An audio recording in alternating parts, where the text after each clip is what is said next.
Bom dia, meus irmãos, tudo bem? Hoje é terça-feira, dia 16 de abril, e estamos na nossa semana pós-face a face. Eu tenho certeza, meus irmãos, vocês tiveram um fim de semana maravilhoso. A gente pôde ver o agir de Deus naqueles dias, naquela instância, onde a gente viu realmente o sobrenatural. Vivemos o sobrenatural. Eu tenho certeza, meu irmão, que hoje você não é o mesmo homem da semana passada. Mas eu quero te falar uma coisa: o inimigo não está feliz com tudo aquilo que ele viu lá.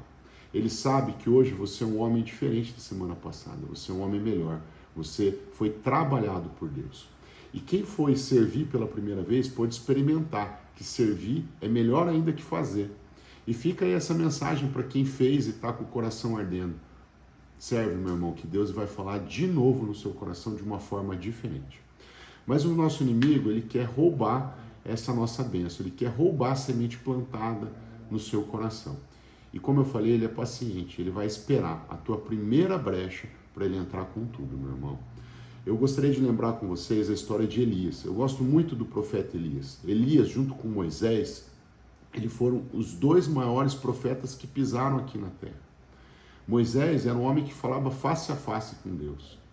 E Elias, ele movia o braço de Deus através da oração.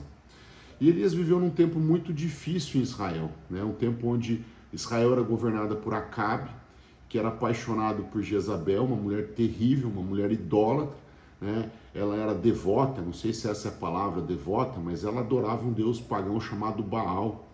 E ela construiu altares para Baal, sustentava 450 profetas de Baal naquele tempo.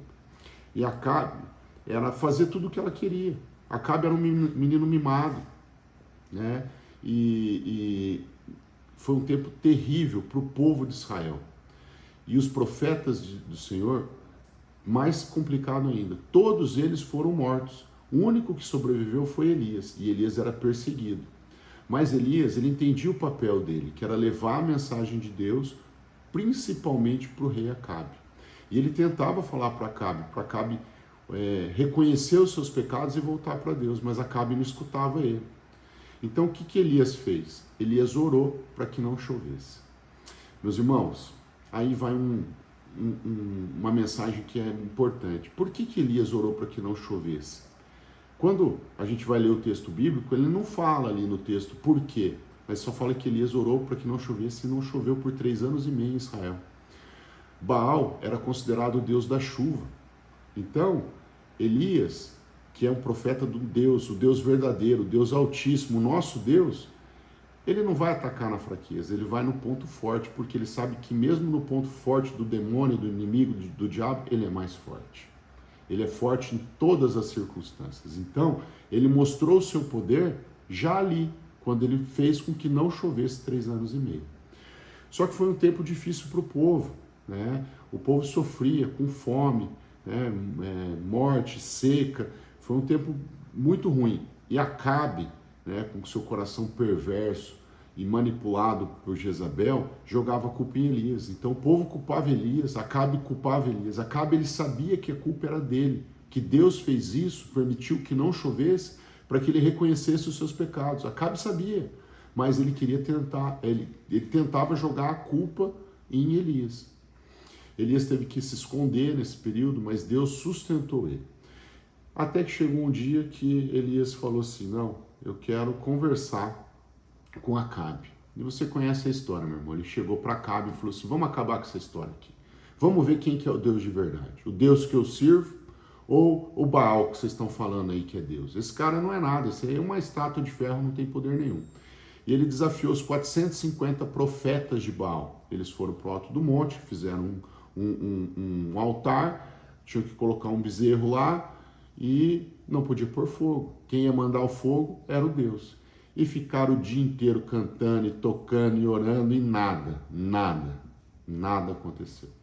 E Elias foi lá, construiu o seu altar, matou o bezerro, colocou lá em cima, jogou água, encheu de água, transbordou de água e orou, e veio fogo consumidor dos céus e queimou aquele altar. Não só o que estava sendo oferecido ali, mas o altar inteiro foi queimado.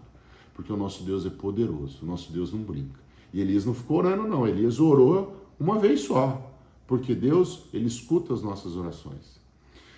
E Elias foi lá, derrotou os 450 profetas de Baal e matou todos eles à espada. E o povo, a nação inteira de Israel gritava: o Senhor é Deus, aleluia, só o Senhor é Deus. Foi um dia de uma grande vitória, foi uma vitória poderosa do nosso Deus. Talvez uma vitória muito maior do que a gente viveu ali no face a face, que também foi uma vitória grande para o nosso Deus. Eu creio, foi maravilhoso. Eu sei que teve festa no céu esses 3 dias e essa semana vai continuar em festa.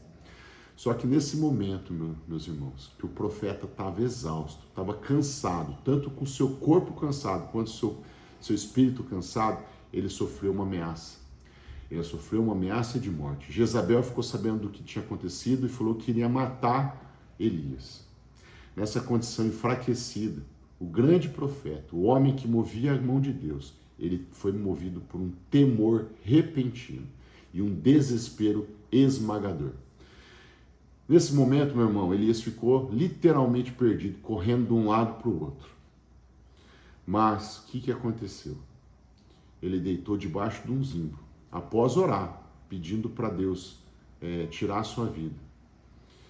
E eu quero ler com vocês uma passagem que está em 1 Reis 19, do versículo 4 ao 8. Depois foi sozinho para o deserto, caminhando o dia todo, e sentou debaixo de uma moita de zimbro. Ali orou, pedindo a morte. Já basta, Senhor, tire a minha vida. Tenho de morrer algum dia, e bem que pode ser agora, pois não sou melhor que os meus pais. Então deitou debaixo da moita de zimbro e dormiu. Enquanto dormia, o anjo tocou e disse: levanta-se e coma. Elias olhou ao redor e viu um pão que estava assando sobre as pedras quentes e um jarro d'água. Ele comeu e bebeu, deitou-se outra vez. O anjo do Senhor voltou depois e tocou novamente, dizendo: levanta-se, coma, porque você tem uma longa caminhada pela frente. Então ele se levantou, comeu e bebeu, e o alimentou, e o alimento lhe deu força suficiente para viajar 40 dias e 40 noites, até chegar no monte Horebe, o monte de Deus. Meus irmãos, ali, debaixo do pé de zimbro, Deus alimentou o nosso profeta. Deus deu descanso e Deus deu quietude. Elias precisava ouvir a voz de Deus de novo, mas para isso ele precisava de uma condição espiritual tranquila, para que ele fosse capaz de ouvir a voz de Deus.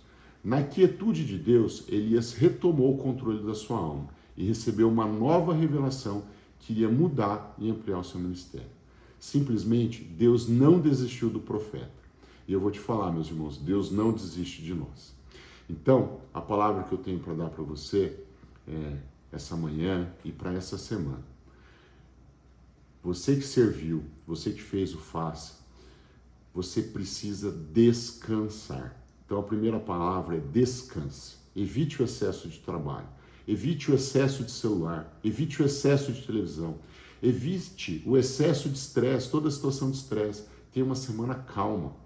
Evite o excesso de atividades, inclusive as atividades ministeriais, atividades na igreja. Evite. Agora é o tempo de você dormir bem, descansar e ter tempo com a tua família. Você precisa passar tempo com a sua família, em calma, em quietude. Segunda palavra que eu tenho para você, meu irmão, é alimente-se bem. Como alimentos saudáveis, evite excesso de doce, né? Evite doce de uma forma geral, evite refrigerante, coma fruta, vegetais, beba água. Mas acima de tudo, alimente-se da palavra de Deus. A palavra de Deus é vida para nós. Devemos ter fome e sede da palavra de Deus. Então, meus irmãos, não deixe de buscar as respostas, não deixe de buscar entendimento, compreensão da palavra de Deus. Leia a Bíblia. E a terceira mensagem que eu quero deixar para você é: tenha quietude diante de Deus. Então, você precisa ter essa quietude. Para isso, você precisa ouvir louvor, colocar uma música agradável, uma música que louve a Deus, canta junto, né? A gente tem a música do Face, tem o Galileu que anima, que dá uma alegria no nosso coração quando a gente canta aquela música, a gente lembra de tudo aquilo e vem aquela alegria de novo. Escute essas músicas, né? Mas acima de tudo, lembre-se do secreto. Tenha um tempo secreto com Deus, aquele tempo que você vai orar e vai poder falar com Deus. Como eu falei na minha ministração, o secreto que só Deus vê te proporciona o que só Deus pode te dar. Vamos orar, meus irmãos? Senhor Deus, obrigado, ó Pai, por esse fim de semana, obrigado, ó Pai, por esse momento maravilhoso que tivemos no Face a Face. Obrigado, ó Pai, porque podemos ver o Teu agir, podemos ver homens sendo transformados, porque o Senhor falou aos nossos corações, o Senhor trabalhou os nossos caráter, o Senhor trabalhou as nossas vidas. Obrigado porque hoje somos homens melhores do que ontem. Senhor, mas nós queremos, ó Pai, ter o descanso, Pai, porque queremos descansar no Senhor. Nos auxilie, ó Pai, nos dê sabedoria para evitar o excesso de trabalho, o excesso de estresse, e que a gente possa ter tempo em família, tempo de comunhão, tempo de quietude, ó Pai. Senhor, também, ó Pai, que o Senhor nos dê sabedoria para que possamos nos alimentar bem, não só com alimentos saudáveis, mas nos alimentar com a Tua palavra. Sabemos que o inimigo vai tentar nos dar desânimo, mas que o Senhor, ó Pai, nos dê bom ânimo. E acima de tudo, ó Pai, que podemos ter tempo de quietude para escutar a Tua voz, para que o Senhor possa falar aos nossos corações. Obrigado, ó Pai, porque o Senhor não desiste de nós, ó Pai. Obrigado, ó Pai, porque o Senhor não é homem para mentir, nem filho do homem para que se arrependa. E nós cremos que o Senhor tem uma promessa muito maior para as nossas vidas. É em nome de Jesus que eu oro. Amém. Obrigado, meus irmãos. Tenham um ótimo dia e que essa semana continue sendo abençoada para você. Um abraço.